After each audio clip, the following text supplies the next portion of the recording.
Hello guys, welcome back to my channel doctor study. Guys, this is Manjeet and आज के video में हम बात करने जा रहे हैं हमारे ऑब्स्टेटिक्स के जो पिछले वीडियो में हम लोग ने स्टार्ट किया था, that is assisted labour techniques. उसका ये सेकंड वीडियो होने वाला है जिसमें आज हम लोग बात करेंगे vacuum extractor that is ventouse delivery के बारे में। और पिछले वीडियो में हम लोग ने फोर्सेप डिलीवरी के बारे में बात किया था। तो चलिए देखते हैं वेंटोस डिलीवरी होता क्या है, इसका फ़ायदा क्या है, ये क्यों ज़्यादा बेहतर है as compare to the forcep delivery. तो सबसे पहले बोला गया कि vacuum extraction is an alternative to the forcep delivery and is an effective and safer than the forceps. ठीक है, क्या बोला गया है कि जो वैक्यूम एक्सट्रैक्शन है वो एक अल्टरनेटिव है, मतलब कि अगर मान के चलो हमें फोर्सेप डिलीवरी नहीं कराना है तो उसके जगह पे हम लोग वैक्यूम एक्सट्रैक्शन करा सकते हैं या फिर वेंटोस डिलीवरी करा सकते हैं।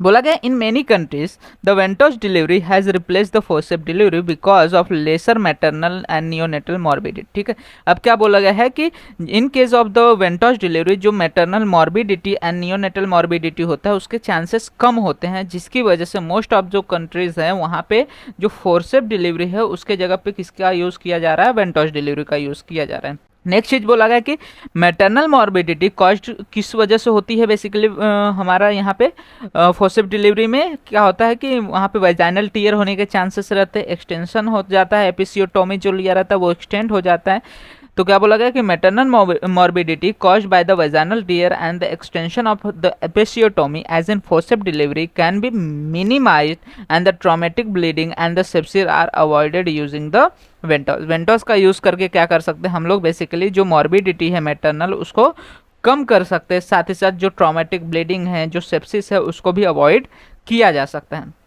इसके अलावा बोला गया कि beside ventouse delivery is performed under local और the pudendal block and the presence of the anaesthetist is not required. ठीक है, क्या बोला गया है कि हम लोग जो वेंटोस डिलीवरी है इसको हम लोग लोकल या फिर प्यूडेंटल ब्लॉक देके भी कर सकते हैं, जिसकी वजह से हमें एनेस्थेसिस्ट को बुलाने की ज़रूरत भी नहीं है, इसलिए ये ज़्यादा यूजफुल होता है as compare to the forcep delivery. इसके बाद हम लोग बात करते हैं कि वेंटोस जो डिलीवरी करा रहे हैं उसके लिए वेंटोस अपार्टस का यूज किया जाता है। उस वेंटोस अपार्टस के क्या क्या पार्ट्स हैं उसके बारे में बात कर लेते हैं। तो सबसे पहले आता है हमारा सक्शन कप, जो कि हम लोग क्या करते हैं फीटस के हेड पे लगाते हैं। तो बेसिकली बोला गया है कि जो सक्शन कप होता है वो वेरीज करता है इन द साइज, और टिपिकली ये पाया जाता है अबाउट 50 to 70 मिलीमीटर का, दैट इज 5 to 7 सेंटीमीटर का होता है, और डिफरेंट डिफरेंट मटेरियल का पाया जाता है, जैसे मेटल कप्स भी प्रेजेंट होते हैं और सॉफ्ट सिलिकॉन कप्स भी प्रेजेंट होते हैं।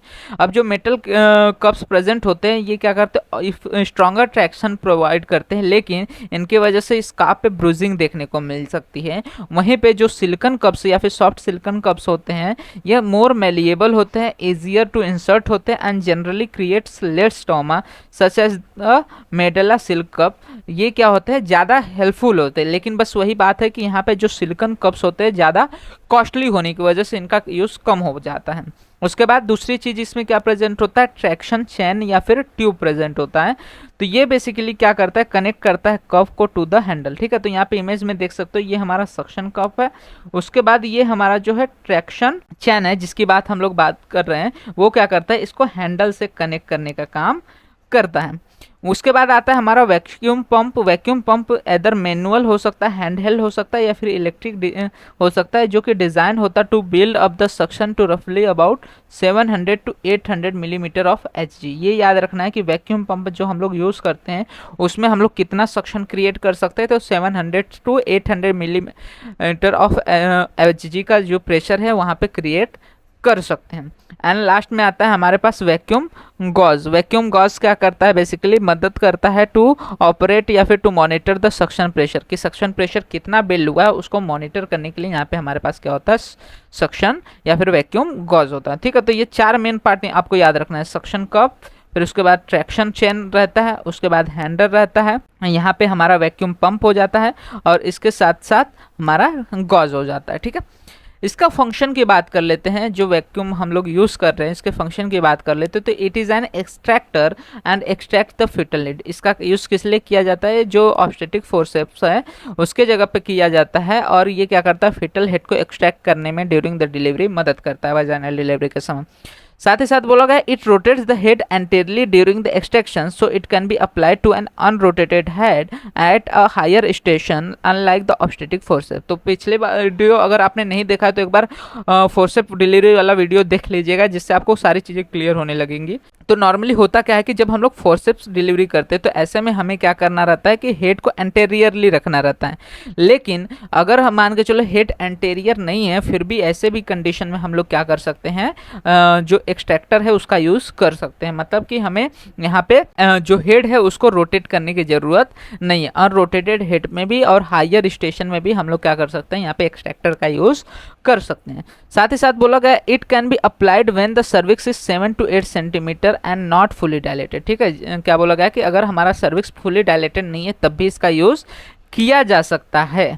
साथ ही साथ इंडिकेशन की बात कर लेते हैं। इंडिकेशन में क्या बोला गया है कि वैक्यूम एक्सट्रैक्टर का यूज़ कब कब किया जाता है, इन case of the uterine inertia या फिर प्रोलॉन्ग लेबर की कंडीशन में। अगर फिटल डिस्ट्रेस की कंडीशन जनरेट हो रही है तो वहाँ पे जल्दी से सेकेंड स्टेज ऑफ लेबर को कम करने के लिए, जो टाइम पीरियड है सेकेंड स्टेज ऑफ लेबर को कम करने के लिए हम लोग क्या कर सकते हैं, यहाँ पे वैक्यूम एक्सट्रैक्टर का यूज़ कर सकते हैं।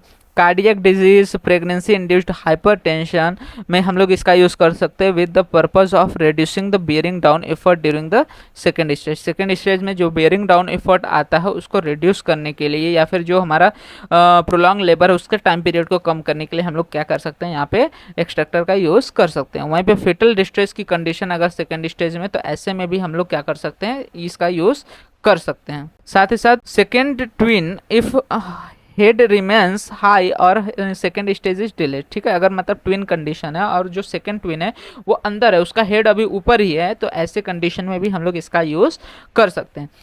वहीं पे हम लोग ने जो फिटल डिस्ट्रेस की कंडीशन देखा, तो फिटल कंडीशन डिस्ट्रेस अगर सेकेंड स्टेज में है तो ऐसे में यहाँ पे फोर्सेप्स का यूज़ ज़्यादा अच्छा बोला गया है, क्योंकि यहाँ पे क्या होता है, क्विक डिलीवरी प्रोवाइड करता है as in case of the forcep delivery. ठीक है, अब कॉन्ट्रा इंडिकेशन की बात कर लेते हैं, कौन से केसेस में हमें यहाँ पे वैक्यूम एक्सट्रैक्टर का यूज़ नहीं करना है। तो बोला गया है कि ventouse should not be applied to the fetus is the face presentation. ठीक है, हम लोग कहाँ पे बेसिकली वेंटोस को लगा सकते हैं, ऑन द स्कार्प। हमें कभी भी फेस प्रेजेंटेशन में फेस पे नहीं लगाना है वेंटोस को।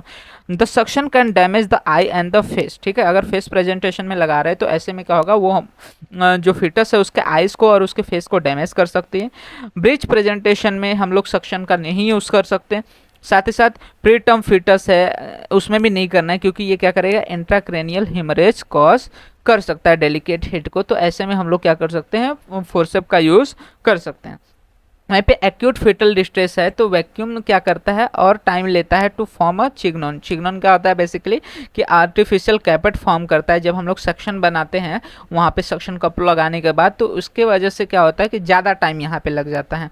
और साथ ही साथ सिफेलोपेल्विक डिस्प्रोपोर्शन की कंडीशन में हमें यहाँ पे वेंटोस का यूज़ नहीं करना है। ठीक है, अब क्या क्या इक्विपमेंट हमें नेसेसरी रहेंगे फॉर द वेंटोस डिलीवरी। तो यहाँ पे एपिसियोटोमी ट्रे, जैसा कि हम लोग ने पिछले वीडियो में देखा था, जिसमें हमें क्या रहेगा, एपिसियोटोमी सीजर रहेंगे और जो अदर थिंग्स रहेंगे एपिसियोटोमी के लिए, जैसे कि आर्टरी फोर्सेप एक्सट्रा थिंग्स, तो वो सारी चीज़ें चाहिए रहेगी। तो एपिसियोटोमी ट्रे चाहिए रहेगा। Instrument for the local anaesthesia, जैसे कि 1% लिग्नोकेन लेते हैं हम लोग, लोकल एनेस्थेसिया लेंगे। और वैक्यूम मशीन्स ले सकते हैं, जो कि हमारा वेंटोस एक्सट्रैक्टर हो जाएगा, ट्यूब, वैक्यूम कप, ये सारी चीज़ें हमें इक्विपमेंट में चाहिए रहेंगी। अब वेंटोस डिलीवरी में प्रोसीजर किस तरह से हमारा होता है, तो सबसे पहले हमें क्या करना है, इंडिकेशन और कॉन्ट्रा इंडिकेशन देखना है कि इंडिकेटेड है कि नहीं। अगर इंडिकेटेड है तभी हमें क्या करना है, वैक्यूम एक्सट्रैक्टर का यूज़ करना है। अब क्या करना है, हमारा जो फीमेल है, प्रेग्नेंट फीमेल है, उसको लिथेटोमी पोजीशन में रखना है। जो पेरिनियल एरिया है उसको क्लीन करना है, inner aspect of the thigh और वेजाइना को सेवलॉन से क्लीन करना है और ड्रेप करना है उस पार्ट को। एसेप्टिक प्रिकॉशंस लेने हैं और थरो वेजाइनल एग्जामिनेशन करना है और कंफर्म करना है प्री रिक्वेजिट जो हम लोग ने ऊपर देखा, वो सारी चीज़ें है कि नहीं, सर्वाइकल डायलेशन है कि नहीं, कौन से स्टेशन पर फिटस प्रेजेंट है, पोजिशन ऑफ द हेड क्या है, और सिफेलोपेल्विक डिस्प्रोपोर्शन है कि नहीं, ये सारी चीज़ों को रूल आउट कर लेना है। इसके बाद वहाँ पे क्या करेंगे, लोकल इन्फ्लेंट्रेशन देंगे पेरिनियम में और general anaesthesia to remove the bearing down which is necessary in the vacuum extractor. ठीक है, so general anaesthesia is not given. क्या बोला गया है, सबसे पहले लोकल इन्फिल्ट्रेशन देंगे और जनरल एनेस्थेसिया यहाँ पे ध्यान रखना है, न तो वेंटोस डिलीवरी में न ही हमें फोर्सेप डिलीवरी में कभी भी जनरल एनेस्थेसिया का यूज नहीं करना है, क्योंकि जनरल एनेस्थेसिया क्या करेगा, वेरियन डाउन इफर्ट को कम कर देगा, जिसकी वजह से क्या होगा कि ट्रैक्शन फोर्स ज़्यादा होने की वजह से वहाँ पे ट्रॉमा होने के चांसेस रहते हैं। इसलिए हमें क्या करना है, जनरल एनेस्थेसिया नहीं देना। उसके बाद फीमेल के ब्लैडर को इम्पटी करना है by using the simple catheter. Rupture करना है मेम्ब्रेन को, अगर इंटैक्ट है, अगर रप्चर हो गया खुद से तो ठीक है, नहीं तो अगर रप्चर नहीं हुआ है तो ऐसे कंडीशन में आर्टिफिशियल रप्चर ऑफ मेम्ब्रेन करना है। एपिसियोटॉमी करना है अगर प्राइमरी है, और अगर मल्टी ग्रेविडा है फिर भी उसमें पेरिनियम टाइट है तो ऐसे कंडीशन में भी हम वहाँ पे एपिसियोटॉमी कर सकते हैं।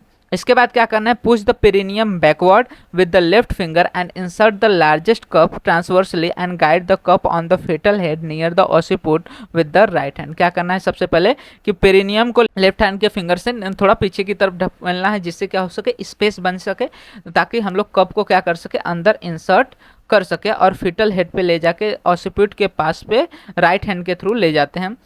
बोला गया है कि while holding the cup firmly on the fetal head ask to assistant to create an artificial caput succedaneum known as chignon. क्या बोला गया है कि जैसे हमें क्या मालूम चले कि हम लोग ने क्या किया है, जो वैक्यूम कप है उसको फिटल के हेड पे लगा दिया है, तो अब जो असिस्टेंट साथ में रहेगी उसको क्या बोलना है कि वैक्यूम का यूज़ करके वहाँ पे चिग्नन क्रिएट करने में मदद करें।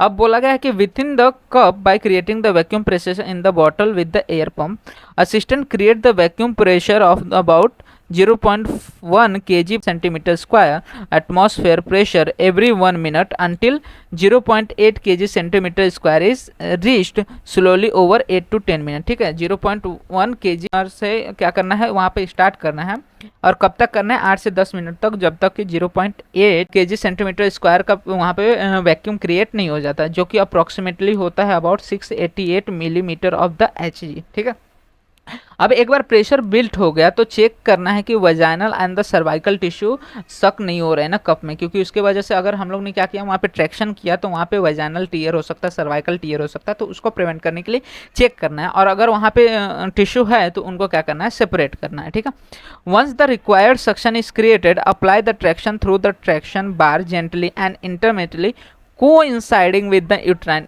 कॉन्ट्रैक्शन। ठीक है, ध्यान रखने वाली बात है कि जब भी हम लोग सक्शन क्रिएट कर दिए तो जब ट्रैक्शन अप्लाई कर रहे होंगे तो ये ट्रैक्शन कैसा रहना चाहिए, कोइंसाइड करना चाहिए विद द यूट्राइन कॉन्ट्रैक्शन के साथ, और साथ ही साथ पेशेंट को बोलना है बियर डाउन करने के लिए, मतलब बियर डाउन इफर्ट लगाने के लिए। इसके बाद the direction of the pull should be the in the axis of the birth canal at the right angle to the plane of the cup and this avoids the breaking of the suction and the detachment of the cup from the fetal head. तो क्या याद रखना है कि जो हमारा direction रहना चाहिए पुल का, वो बर्थ कैनाल के एक्सिस के साथ में रहना चाहिए, मतलब कि जो हमारा सक्शन कप लगा है या फिर प्लेन ऑफ द कप है उससे 90 डिग्री के एंगल पे रहता है, ताकि जो सक्शन प्रेशर बना है या फिर जो कप फिटल हेड पे लगा है वो डी अटैच न हो जाए। मेन चीज क्या याद रखना है कि while using the right hand to apply the traction keep the finger of the left hand firmly on the cup of the fetal head, this will prevent the cup detaching from the head. क्या करना है, right hand से हमें traction करना है, मतलब खींचना है हैंडल्स को, और वहीं पे जो लेफ्ट हैंड है उसको हम लोग को क्या करना है, कप को पकड़ के फिटल हेड पे अटैच करके रखना है, दबा के रखना है, जिससे क्या हो जाए कि कप उसको फिटस के हेड से डिटैच न हो जाए। अब जैसे जैसे हेड इमर्ज होगा through the introitus release the vacuum and cup will come off the head. ठीक है, एक बार क्या हो गया, हेड इमर्ज आउट हो गया थ्रू द इंट्रोइटस, बाहर आ गया, तो क्या करना है, जो वैक्यूम प्रेशर है उसको रिलीज करने का, और अपने आप कप क्या हो जाएगा, हेड से अलग हो जाएगा, डिटैच हो जाएगा। और delivery should take place in 30 to 40 minute. ठीक है, डिलीवरी में कितना टाइम लगना चाहिए, 30 to 40 मिनट, इससे ज़्यादा न लगे। फिर check for any laceration, suture the episiotomy after the placental expulsion and check the size of the chignon and Apgar score. ठीक है, क्या करना है, वहाँ पे लेसरेशन चेक करना है कि कोई ट्रॉमा तो नहीं हुआ है, फिर एपिसियोटॉमी जो लिया है उसको सुचर करना है आफ्टर एक बार प्लासेंटा एक्सपल आउट हो गया था, और चिग्नन का साइज चेक करना है, और वहाँ पे अबगार चेक करना है बच्चे का कि बच्चा क्या है, हेल्दी है कि नहीं। उसके बाद चिग्नन और the caput is temporary disfigurement and normally disappears in the 48 hours. जो चिग्नन क्रिएट हुआ है या फिर कैपेट जो वहाँ पे थोड़ा सा फुला हुआ एरिया आ जाता है, वो अपने आप 48 घंटे के अंदर डिसअपियर हो जाता है। The cup and the rubber tube are washed thoroughly in the soap and water and sterilized in the autoclave। ठीक है, जो कप और रबर ट्यूब है उनको पानी सोप वाटर में तो धोया ही जाता है, उसके बाद ऑटोक्लेव में भी स्टेरिलाइज किया जाता है फॉर द फर्दर यूज़। अब एडवांटेजेस क्या है हमारे वेंटोस डिलीवरी के over the obstetric forcep delivery. तो इसमें सबसे पहले क्या है कि ventouse can be applied alternatively to the forceps with lesser maternal and the fetal morbidity. जैसा कि हम लोग ने शुरू में ही इंट्रोडक्शन में ही देखा कि इसमें क्या होता है कि फेटल और जो मैटरनल है उसमें मॉर्बिडिटी के चांसेस कम हो जाते हैं क्योंकि इसमें ट्रॉमा बहुत कम होता है। उसके बाद ventouse delivery does not require pudendal block anaesthesia. इसमें क्या करते हैं हम लोग लोकल एनेस्थेसिया भी दे सकते हैं जिसकी वजह से एनेस्थेसिस्ट की ज़रूरत नहीं पड़ते हैं। और साथ ही साथ it can be applied to a higher station to an unrotated when and when the cervix is near fully dilated. ठीक है, एकदम फुली डायलेटेड नहीं है, नियर फुली डायलेटेड है, मतलब 7 to 8 सेंटीमीटर डायलेटेड है। हमारा जो फिटस हायर स्टेशन पे है या फिर उसका हेड जो है रोटेटेड नहीं है, ऐसे कंडीशन में भी हम लोग वेंटोस डिलीवरी करवा सकते हैं। कॉम्प्लिकेशन क्या क्या यहाँ पे देखने को मिल सकता है, तो कॉम्प्लिकेशन में सबसे पहले मैटरनल कॉम्प्लिकेशन की बात करें तो वजाइनल या फिर सर्विकल इंजरी हो सकती है if this tissue are in sucked into the cup. जैसा कि हम लोग ने देखा था कि हमें चेक करना है कि कप में सर्विक्स या फिर वजाइना के कोई टिश्यू तो नहीं है। अगर वो टिश्यू रहते तो ऐसे में क्या हो सकता है, वहाँ पे सर्वाइकल या फिर वजाइनल इंजरी हो सकती है। उसके बाद इनकम्पिटेंट ओवेस में occur in subsequent pregnancy loss if prolong traction is applied with incompletely dilated cervix. ठीक है, अगर इनकम्प्लीटली डायलेटेड सर्विक्स है और ऐसे में हम लोग ने क्या किया, बहुत ज़्यादा ट्रैक्शन फोर्स लगा दिए, तो ऐसे में क्या होगा, इनकम्पिटेंट ओएस की कंडीशन जनरेट हो सकती है जिसके वजह से फर्दर प्रेगनेंसी लॉस भी देखने को मिल सकती हैं। उसके बाद जेनाइटल प्रोलैप्स में develop later due to the prolong traction over the 40 minute with an undilated cervix. ठीक है, जेनाइटल प्रोलैप्स भी देखने को मिल सकता है वहाँ पे due to the prolonged traction. अगर 40 मिनट से ज़्यादा, जैसे कि हम लोग ने देखा 30 से 40 मिनट के अंदर डिलीवरी हो जानी चाहिए, अगर उससे ज़्यादा लग रहा है टाइम तो ऐसे में क्या हो सकता है, जेनाइटल प्रोलैप्स भी देखने को मिल सकता है। And failed venous delivery is reported in 1 to 3% cases and in case of the failed venous delivery may require a cesarean section। 1 से 3% जो केसेस होते हैं उसमें जो वेंटोस डिलीवरी है वो फेल भी हो सकती है, तो ऐसे में हमें क्या करना पड़ेगा, सीजेरियन सेक्शन करना पड़ सकता है। इसके बाद फिटल हम लोग कॉम्प्लिकेशन की बात करें तो फिटल स्कार्प इंजरी देखने को मिल सकता है, सिफेल हेमाटोमा देखने को मिल सकता है, इंट्राक्रेनियल इंजरी देखने को मिल सकता है अगर 40 मिनट से ज़्यादा ट्रैक्शन वहाँ पे अप्लाई हो रहा है तो। वहीं पे यहाँ पे रेटाइनल हेमरेज हो सकता है, हाइपरबिलिरुबिया जो है, ये सारे कॉम्प्लिकेशन हो सकते हैं जो कि बेसिकली रेयर होते हैं। और infection and necrosis of the scalp site देखने को मिल सकता है where the rim of the curve had been applied due to the haematoma. तो ये सारी चीज़ें यहाँ पे फिटल में देखने को मिल सकती हैं। इसमें प्रिकॉशन हमें क्या क्या लेना है, प्रिकॉशन में सबसे पहले क्या करना है, रिक्विजिट चेक करना है, जैसे कि डायलेशन हुआ है कि नहीं अच्छे से, ये सारी चीज़ें चेक कर लेना है, चेक करना है ताकि कि इंस्ट्रूमेंट लीक आउट नहीं कर रहा है ना। और वैक्यूम को ग्रेजुअली बढ़ाना है, अचानक से वैक्यूम प्रेशर बहुत ज़्यादा नहीं बढ़ाना है, जेंटल ट्रैक्शन रखना है, साथ ही साथ यूट्राइन कॉन्ट्रैक्शन के साथ, अगर यूट्राइन कॉन्ट्रैक्शन नहीं हो रहा है तो ऐसे में ट्रैक्शन नहीं करना है।